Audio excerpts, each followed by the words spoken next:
Dengan dikeluarkannya Undang-Undang Nomor 25 Tahun 2009 tentang Pelayanan Publik, maka seluruh penyelenggara pelayanan publik diwajibkan untuk menyusun, menetapkan, dan menerapkan standar pelayanan.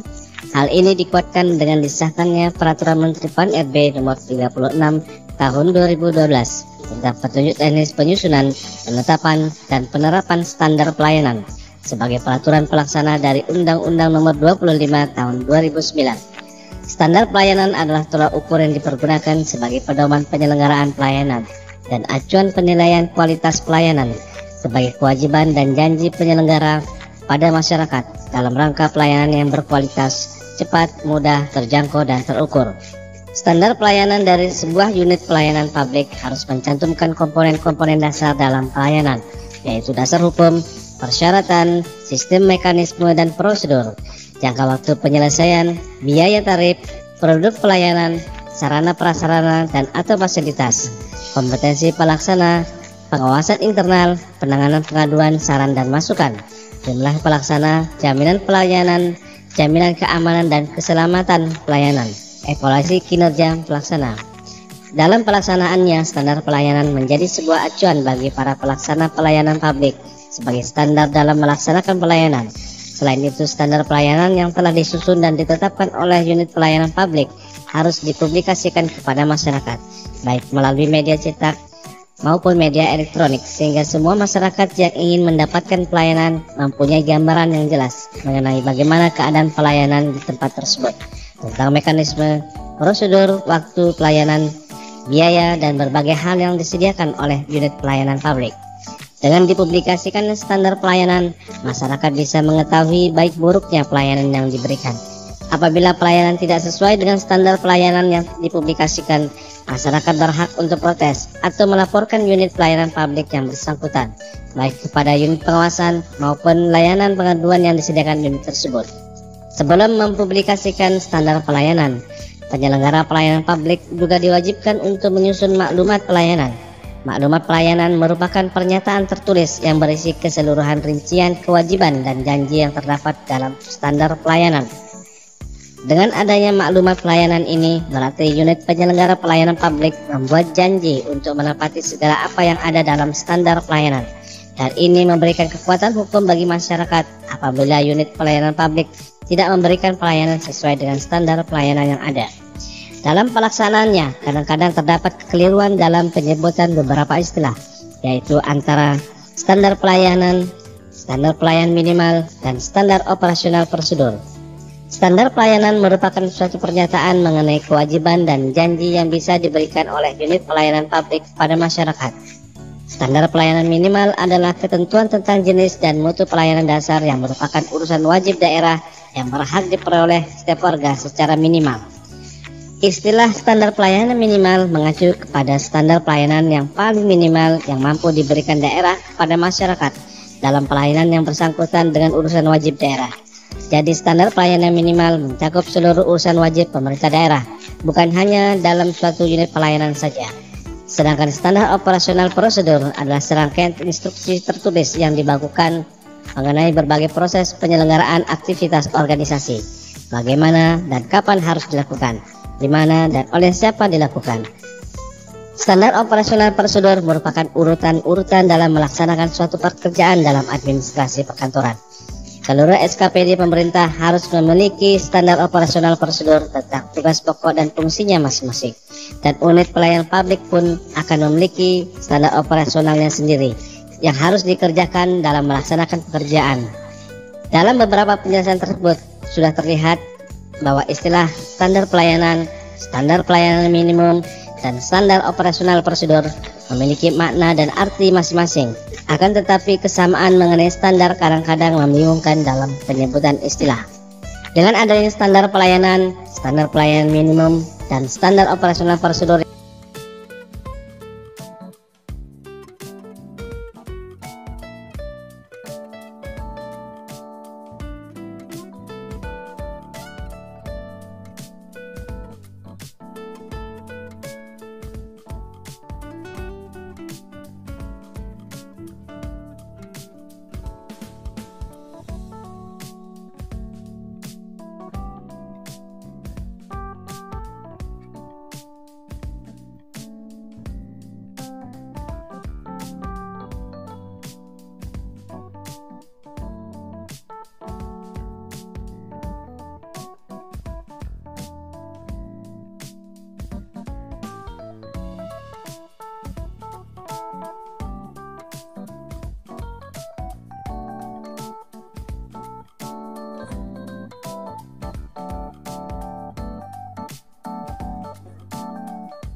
Apa itu? Standar pelayanan publik. Dan itu apa? Itu sudah ada di Undang-Undang Nomor 25 Tahun 2009 tentang pelayanan publik dan juga Permenpan Nomor 36 Tahun 2012. Iya, tapi standar pelayanan publik itu apa? Tolok ukur yang digunakan sebagai pedoman penyelenggaraan pelayanan juga untuk acuan penilaian kualitas pelayanan publik. Karena pelayanan yang berkualitas, cepat, mudah, terjangkau, dan terukur itu sudah jadi kewajiban dan janji penyelenggara kepada masyarakat. Hanya 14. Bisa ditambah sesuai kebutuhan setempat dan berdasarkan kesepakatan antara penyelenggara dan warga dalam penyusunan standar pelayanan.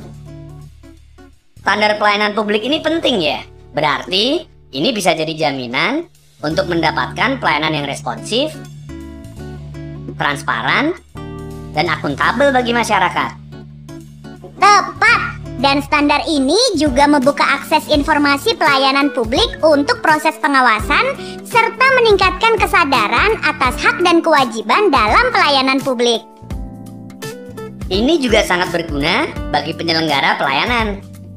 Standar pelayanan akan memandu pemberian layanan, memudahkan melakukan evaluasi kinerja, membantu memahami kebutuhan warga dalam pelayanan publik, meningkatkan kesadaran warga untuk terlibat aktif dalam pelayanan publik, dan menjadi alat advokasi dalam pemenuhan standar pelayanan itu sendiri.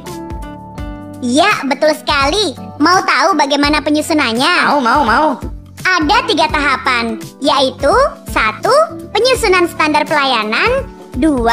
Penetapan standar pelayanan, 3. Penerapan standar pelayanan, dan penting bagi penyelenggara untuk melibatkan warga dalam 3 tahapan tersebut. Karena pertemuan antara penyelenggara dengan warga pada saat penyiapan dan penyusunan rancangan standar pelayanan merupakan jembatan dialog yang mampu mendekatkan bahkan mempertemukan kebutuhan masyarakat dengan kemampuan penyelenggara. Di tahap 1 inilah empati dan saling percaya dapat ditumbuhkan pada para pihak yang terlibat. Dalam beberapa pengalaman, warga akan menjadi sekutu bagi penyelenggara pelayanan agar pemerintah mengalokasikan anggaran, SDM, sarana dan prasarana agar penyelenggara dapat memenuhi standar pelayanan yang telah disepakati bersama masyarakat. kalau pada tahap 2, Pada saat pembahasan rancangan standar pelayanan, penyelenggara akan berkesempatan mendiskusikan rancangan standar pelayanan dengan masyarakat luas untuk mendapatkan lebih banyak masukan. Sebelum kamu tanya, dalam tahap 3 yaitu penerapan standar pelayanan, penyelenggara pelayanan harus membuka diri terhadap monitoring dan evaluasi kinerja dari pihak luar atau eksternal, yaitu Ombudsman, DPR, DPRD, dan masyarakat. artinya ada beberapa komponen standar pelayanan yang bisa jadi ruang dialog dan negosiasi intensif antara penyelenggara dan warga ya. Termasuk jaminan akan partisipasi warga pada saat penerapan standar pelayanan. Kok kamu jadi lebih tahu? Apa aja komponen tersebut? Jangka waktu penyelesaian, biaya atau tarif, sarana prasarana atau fasilitas, penanganan pengaduan, evaluasi kinerja pelaksana, syarat, prosedur, produk, ketersediaan pelaksana sesuai dengan kompetensi dan jumlah. Hebat! Tunggu. Untuk komponen mekanisme penanganan pengaduan, perlu dipastikan mekanismenya terukur. Ada jangka waktu penanganan hingga memberikan tanggapan. Bahkan kalau masyarakat punya praktik baik penanganan pengaduan melalui lembaga pengawasan pelayanan publik milik warga, penting untuk dimasukkan di dalam standar pelayanan. Pada komponen evaluasi kinerja pelaksana, penting juga untuk memuat evaluasi kinerja oleh masyarakat. Pengalaman warga penting untuk dimuat. Misalnya, ada lembaga pengawasan pelayanan publik milik warga. itu bukan misalnya, itu memang ada. Masyarakat terlibat, kualitas Pelayanan publik meningkat.